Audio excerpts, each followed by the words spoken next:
Yo, what's going on, everybody? So today I'm doing a little reaction slash review, if you will, overall opinionated type deal from a video from a guy named Digiknow, and the title of the video is called "Critics Really Hate the Digimon 2020 Reboot." Now, as a person who reacts to Digimon 2020, I have a lot of gripes with it, and I don't think I'm wrong for having those gripes, but you know, perspectives be there's a lot of things that can come into that. You know what I mean? Like, I'm not a producer, I'm not an artist, I don't work on the show. There's probably a lot of things that fall into place that make the show what it is. And I could easily be here as a consumer and complain about it constantly, which I kind of do, but like not really. I always do it within the taste of understanding. And I think this video might have some insight as to where that can and can't go. So I'll pretty much just be reacting to what this guy is saying and reviewing the process of his analysis and have my own opinions and analysis on top of it. So don't forget to like that comment. Don't forget to like and comment. Don't forget to hit that subscribe button if you're new here. And I'll be probably doing more things like this in the future. And if not, then you know it's kind of whatever. But for now, let's get into this. An honest question that was basically, hey, how is Digimon 2020 doing, like in terms of critical reception and TV ratings in Japan? And it was funny because I've been so laser focused on making my own videos every week that I just kind of watch the episode, make my video, I read all of your comments, and I watch a couple other YouTubers, but I honestly have no idea how the show is doing or like what other critics are saying. So I looked into it and I was somewhat surprised to learn that critics really hate this new show. I know about the problems, obviously, like the over-reliance on Tai and the pacing and stuff, but I have found a lot to love in the show, as anyone who watches my videos knows. I figured I would go through some of the standout criticisms and share with you the major issues that critics have with the show and either refute them or counter-argue them, or maybe I just agree if it is a valid criticism. Now, I want to be very careful here because I do not want this video to be a YouTubers versus journalists kind of thing or anything like that. I know journalists get a really bad rap a lot of the time, and I think it's super unfair. Now, see, if you can notice right there from this scene right here, this video is very, very recent. And it's like super recent because that was episode 47. That was 2 weeks ago. So I think everything but episode 48 is in here, which is perfectly fine. So these are usually very hardworking people with sometimes a very difficult job and really low pay. I know people like to think it's easy being critical, and it's somewhat true, but it can also be really hard and really scary to be critical and negative when you know there's an eager, super passionate fandom who's going to be pissed off at you for sharing that you didn't like their thing. So it should go without saying, but please do not interpret this video as an attack on entertainment journalists or as an invitation to go and bother any of these writers. I just want to explore what other critics unless he got that from a preview, no, this is very recent. That was episode 48 right there. Okay, so this is real recent. think, because at the end of the day, we're not so different. They share their feelings in an article, I share mine in a video, and you share yours in the comments. So the early response, most critics were puzzled by the general approach and shared some concerns about the narrative, possibilities of world building, character developments, the way the show can keep the stakes presented meaningfully, and the series' potential for reaching a new audience due to the pace, the lack of introductions about exposition, the overall concept, and the digivolutions as anything other than regarded as a senseless plot boost in the early stage. To some extent, I totally get this, as I have had my own share of concerns about the pacing, and definitely stakes were a concern when Omnimon showed up in episode 2, but as I said at the time, it was pretty clear to me that that was like a one-time thing that the kids had no idea how to recreate. The line about lack of exposition about the overall concept and digivolutions, I can't really get behind this criticism because this would be like criticizing Pokemon for not having a lore-based reason for why the monsters evolve, or why one starter evolves at level 14 while another one evolves at level 15 and another at 16. I think... Okay, so this is where I will slightly disagree with that. I want to agree with that, but I don't. Here's why. You set the bar way too high, and it wasn't something that they couldn't recreate on their own, which is still something that they couldn't recreate on their own. The problem was that they introduced Omnimon or Omegamon, whatever, in the second episode, and then they did it again like only a handful of episodes later, and then again another time. Like he's been in this show 3 times already. long before they went Ultimate, long before they went Mega. And that to me was trash. Like they kept throwing out the trump card just because it was necessary, and I didn't like that. Me personally, I didn't like that approach. I could have got with it the first way because it was the one that happened in one of the movies from way back when.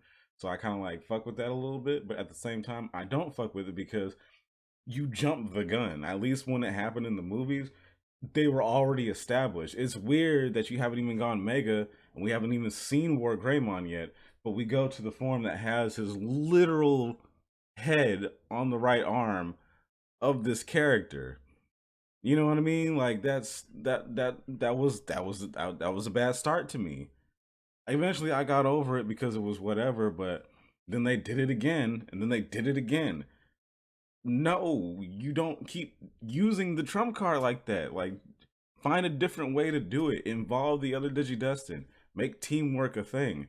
This show does not focus on teamwork, like, at all. Not really. It should, you think so, because there's like 7 to 8 of them. But half the time they're all spread out. Like, you can't do it alone, is the point. But I digress and shit. It's fine, and other Digimon series, with maybe the exception of Tamers, didn't really need to dive into the deep lore of how the digital world can exist. It's a fantasy show with a family-friendly audience. It would be like asking why the Land of Oz and the Wizard of Oz exists, and what are the lore implications. You don't really need to know. The later response. Digimon Adventure received harsher response and criticism through its run, and was unanimously panned due to the overall structure, style, and the lack of motivating ideas of the plot, as well as the absence of character, emotional, and interpersonal dynamics, and an excessive focus on Taichi, sidelining the other characters in favor of episode after episode of constantly exhausting showdowns, fights, and unearned power-ups. Completely agree with that. Completely agree with that. I completely agree with that. Yes, that was a huge problem that I personally had. That a lot of the power ups were undeserved. They didn't need to have that happen, or it was one of those things where like it happened and you're like, but why? It wasn't even necessary. The most recent one was Metal Garurumon. That wasn't deserved. I get it because it was like friendship, but like literally with the dude that you just met, the fuck, like that. I don't know. That makes no sense. They had that better in the first one because it was built better. He had to show friendship to either his Digimon or one of his fellow Digidestin. Somebody who's been angsty and moody and angry all the damn time had to like kind of like get chipped away a little bit. So yeah, then there's the lack of emotional tie-in that's in there. So yeah, I don't know. I don't like that either. I mean, everybody else can feel how they want about it, I suppose. I don't know if I'm the only one that stands alone on that, as far as everybody that's watching right now. But yeah, absolutely, dog. That shit was booty. I didn't like that. I understand some of this again. Unfortunately, the story hasn't amounted to anything besides Get to Faga for anywhere from 30 to 50% of the entire show's run so far, and that is kind of a problem, I can't lie. But granted, the original series, for as much as we love it, the kids were kind of just wandering from one pop-up adventure to another there too. It's just that we had these little arcs like Devimon and Myotismon and the Dark Masters that spanned multiple episodes, whereas now episodes don't really transfer too much from one to the next. There's no real to-be-continued moments in this show, and maybe that makes all the difference. Maybe that was enough to make us feel like we were on a much grander adventure last time. The comment about the reason why it works better in the original versus this bullshit is, yeah, even though they were going through like pop-up adventures, we had villains to fight. Not that we don't have villains to fight in this one, but we have a specific villain to fight in this. And we know it. It was established early on, okay. After the way the Devimon arc started, it was just good Digimon that had a good rapport with a lot of other Digimon in the neighborhood all of a sudden just start doing bad shit. And it was because of a black gear that was inside of their body. And when you got rid of the black gear, you find out, oh, okay, some fuckery's going on with this island and these black gears. And then you find out Devimon is the one that's in charge of the black gear thing. Okay, bet. Devimon is the one we need to fight. That was established not too early on, but it was early on enough to where you're like, okay, so this is what's going on. This is why we're here. And then eventually we had Leomon and Genai who kind of come in as like counselors and teach them about what this world is and what the hell is going on. We didn't get any of that shit. Not really. Leomon came in, but it was with like different purposes. And we didn't know who the villain was. We knew Dark Nightmon was the villain. We knew Devimon again was the villain. But then once they started facing off against Devimon, then you realize Devimon's not the real villain. So it's just like, okay, well, who the fuck is it? We don't know. We still, to this day, we still don't know. Millenniummon, I guess, in trying to prevent the resurrection, but that's like the weirdest lore ever. It's like a cross between fucking the first one and damn the fourth season with Lucifermon. He's stuck in the middle of the digital world and they need to break down the whole world and give all the data to him so he can resurrect. But for him to resurrect, the whole digital world is pretty much in shambles and ruins. Like they had to literally go to the moon for shelter because the world was gone. Like what the hell? There's no understanding of what's going on here. You just know right now Millenniummon can't let that happen. But who are the henchmen? Who's in charge of this? The random ass Vetamon chilling in the background, talking in unison? No. They're servants, clearly. Where are all these bad Digimon coming from? Are they just randomly walking around? They keep popping up and finding us. Like these questions don't get asked. I don't know. This is just it's a headache. It's a headache. It's a weird setup. Excessive focus on Taichi. I know this is a problem a lot of my viewers write about in the comments, and I understand it, but I also can't help but wonder if this is a result of us judging the new show in comparison to the original show and not as its own thing. Past Digimon shows have been ensembles, but I think this one has been very clear from episode 1 and even from the opening that Tai is really our focus here. It's very modern shonen protagonists like One Piece and Dragon Ball. Like for example, it would be really weird if you watched the original Dragon Ball and you were like, I'm so frustrated that we're following just Goku. I want more Tien episodes, or I want a Chaozu episode. 1 or 2 Tien solo episodes does sound great, you know, but we have got 2+ solo episodes for each of the kids thus far, and we still have over 15 episodes to go, so it's not totally fair to say it's over-reliant on Tai. Yes, he's the main character, but again, so is Luffy and Goku and Boruto. And I actually don't care about any of that. That does not bother me in the least bit. We are suffering from a real lack of behind-the-scenes information. We can armchair story write to the moon and back about how the show would objectively be better as an equal ensemble and if they stop breaking up the team, but I find that these armchair story writer posts and comments, they almost always fail to consider possible production limitations. Try to think about the show from the perspective of it being a production and the logistics behind making a show like this. If you wanted to do what many are asking for, to give the 8 kids basically equal screen time and character moments, that would mean 8 kids and 8 Digimon. They all have partners, so 16 actors you need to pay for multi-hour recording sessions every week. Conversely, if you have 1 or 2 main characters, you've got the actor for Taichi and the actor for Agumon recording hours of dialogue every week, then you have the other actors come in a little less often. It would just be a logistical nightmare and a huge budget nightmare to have 16 actors recording for this show like they're all the split main character. That I will say is true. That's what I'll say. If they didn't have enough budget behind this, then that would make sense. And in that case, as far as that part goes, I couldn't be all that mad about it, if I'm being completely honest. I understand that completely. Yeah, that's it on that one. So if that is the case, which I'm sure it is, because they only put enough budget into having 2 Digimon digivolve a certain in particular way, like with the special effects and stuff like that. Everybody else just gets the random glow, or they just pop up on screen, and some other characters just pop up on clip art or have recycled animation things or whatever. But I'd like to think that they could have at least, if they were going to do all that, they could have at least put some type of budget into making them all have the same type of Digivolution and just had that on standby and recycled that. Because it's not like any of the Digivolutions ever changed. They're doing the same thing. Like the old school one with the little plate where they stand on it and they just spin around and then boom, they're there. Like it's the same shit. No one's talking. No one's doing any like fisticuff movements or anything like that. It's just the same shit. But again, budget issues. You gotta figure out where it gets sectioned off to and pay the right people and all the other stuff. So logistically, like he said, that does make sense. So I guess.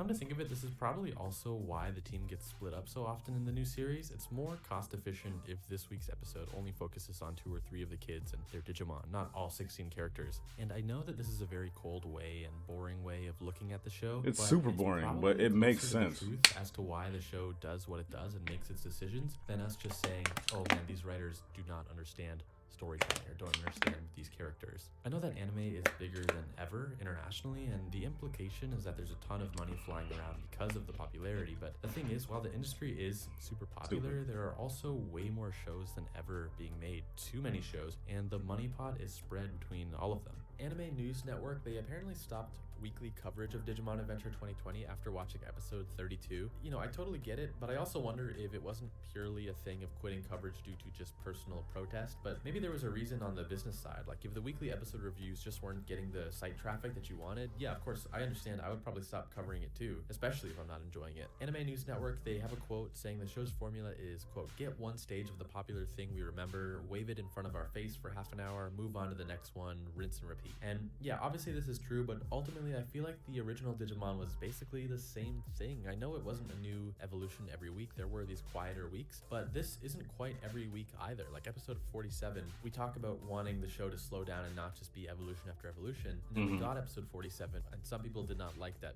nothing meaningful happened there.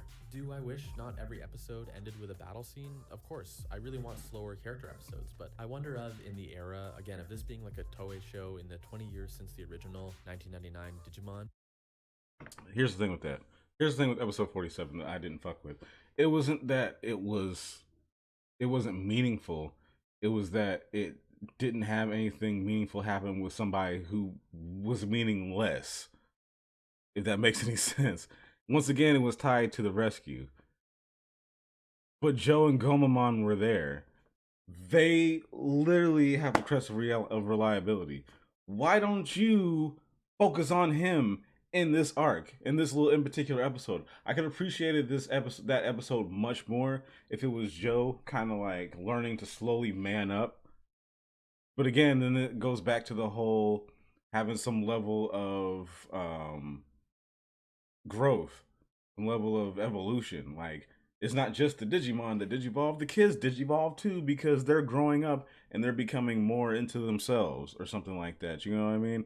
And Joe's been one of those characters who is kind of like hit and miss. Like, it only matters when he's about to do something to where Gomamon is going to evolve again. And I feel like it shouldn't be that. I feel like even in the filler episodes, they should still exercise their crest. They should exercise their gift. They should exercise their attributes. And they don't focus on that here. And that shit kind of sucks. Like, I don't need you to have Gomamon digivolve into Mega in that episode or anything like that. It's not that serious. I don't even need him to go to Zudomon for what they had to go through. But at least make it some level of, you know what I'm saying? Like, he's an important character in here too. Focus on him and just him. Like, why did it have to be a Tai situation too? Or maybe Tai could have just been the backup. But then again, they made him the focus. And I get it, like, you know, Tai's like the main protagonist or whatever, but at the same time, it's like, and like, he's gonna get his shine. His character's already at Mega. Who gives a fuck? Let Joe have this moment. He shouldn't even gotten taken. And when he did, it shouldn't have been something where it's like he's pussy the entire time. Like, let him grow. Let him grow. Like, it's like having a plant and you just put a fucking plant pot on top of it. No sunlight, no nourishment. You just leave it there. Like, it's a wasted character. And I hate wasted characters. Like, as far as anime goes, those are pet peeves. And I hate it. There's so many characters that have so much potential. And the author, the producer, whoever the fuck, the writer, they waste them. And it pisses me off. And that was one of those moments, which is why I don't fuck with 47.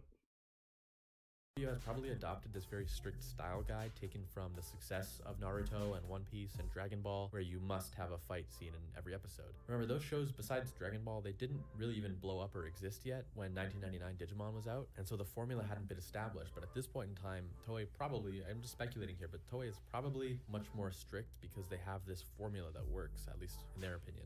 Anime News Network, again, not to just beat up Anime News Network, but they named Digimon 2020 the worst anime of 2020, and I just think this one is a little silly. I understand the disappointment if you really wanted more out of it, but for one, by the end of 2020 we were only on episode 30, and you can't deny the animation was at times stunning, the music is always strong, the performances are all perfectly suitable. There's definitely an appealing shock value to declaring it the worst anime of 2020, but I just think that couldn't possibly be true. I also think realistically, and I know I'm giving the show a lot of free passes, maybe that might be something you say in the comments, but with Digimon you can't really compare it to anime like Dorohedoro, Great Pretender, Jujutsu Kaisen. It's like how people don't really think of the Pokemon anime in that category. Like, you wouldn't really give Pokemon or Doraemon worst anime of 2020. It's just a super random thing to do. It's not the worst anime of 2020. It's really not. It has its moments where it's super tight, but it has that equal balance of where it sucks ass and then it's fire as hell. And you smash that shit together and you get this shit. And it's frustrating because you kind of want that consistency, but there is no consistency. If it were more consistent, it wouldn't be that bad. But because it is, it's getting this kind of backlash. Because it, especially for it to be a reboot, my nigga, we expected it to be something fire. Because everybody remembers the first one and remembers it being fire. It had its moments, but for the most part, overall, it was very solid. And we expected that and then some because it's a reboot. So we expected more things that would make it better, and instead we got this where it's less than what the original was. People would rather watch the original before they would watch this shit, and I gotta wonder, could you be mad at that, or was it something that you really could have just not touched at all? We had Digimon Try, we had a bunch of other things with the old school crew in it. We could have just left it at that. I'm glad that they're doing this, but I wish they would have just did better, but that's just me.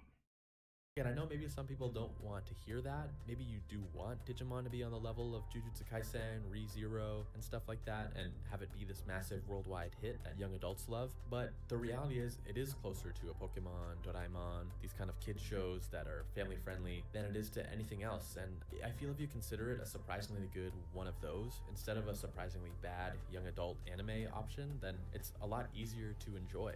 Senior staff writer at Crunchyroll has a take on the negative response to the show that's not unlike my own take. You could probably say we're both a little biased if this person is working at Crunchy and I'm making videos about the show every week, so, you know, feel free to take this with a grain of salt, but I really like what he said. Quote, "This is an opinion I see often online," referring to the criticism, but specifically about Taichi being super focused in on the main character. The quote continues, "Because if you go into the 2020 series hoping for the spirit of the 1999 incarnation, you probably won't be satisfied. It's doubled down on the aspects that the creators have found to be the most appealing, namely the idea of Taichi as a hero and the Digimon as combatants. I understand if it isn't everyone's cup of tea." That is kind of what I was saying earlier, where yes, we know and love this cast of characters from 1999. We want this mega adventure with emotional growth on like an equal basis for each of the 8 kids. But if you accept that this series from day one, it declared that it wanted to be a Taichi show and for Tai to be the main character with a group of friends supporting him, it makes a lot more sense and it becomes a little more enjoyable. The thing I'd encourage you to remember, when you fell in love with Digimon 1999, you were probably a kid and you thought the battles and the evolutions were the coolest thing in the world. I think if you were a 20-something-year-old in 1999 and you watched an episode of the original with your kids or your younger siblings or your cousins, you might find yourself making all the same comments that these journalists have written, that the plot is non-existent, that it relies on these silly evolutions, that its characters lack meaningful personality. Yes, the current show could be better, it could always be better, but I have been having a good time with it. I know from comments on my video that others are enjoying it too, and what I would just say to you, if you do enjoy it, is politely let the folks criticizing the show speak and have their opinion, because a lot of their opinions are valid, but you don't have to let it ruin your enjoyment of the show. That's been one of the best things for me and my enjoyment of media mania over the last few years is being able to read a review that I don't agree with, but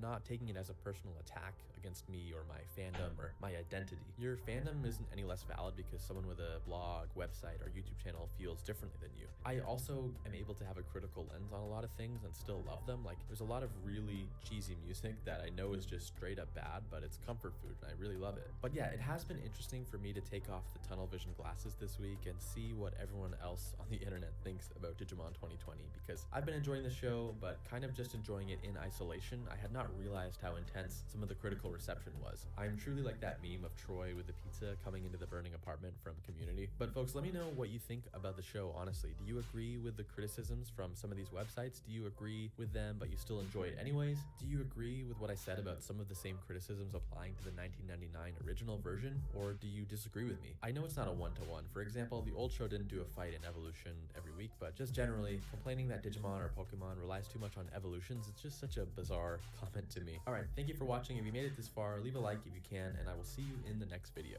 Peace. And there you have it. As I've stated before already, like, this is where I stand with it.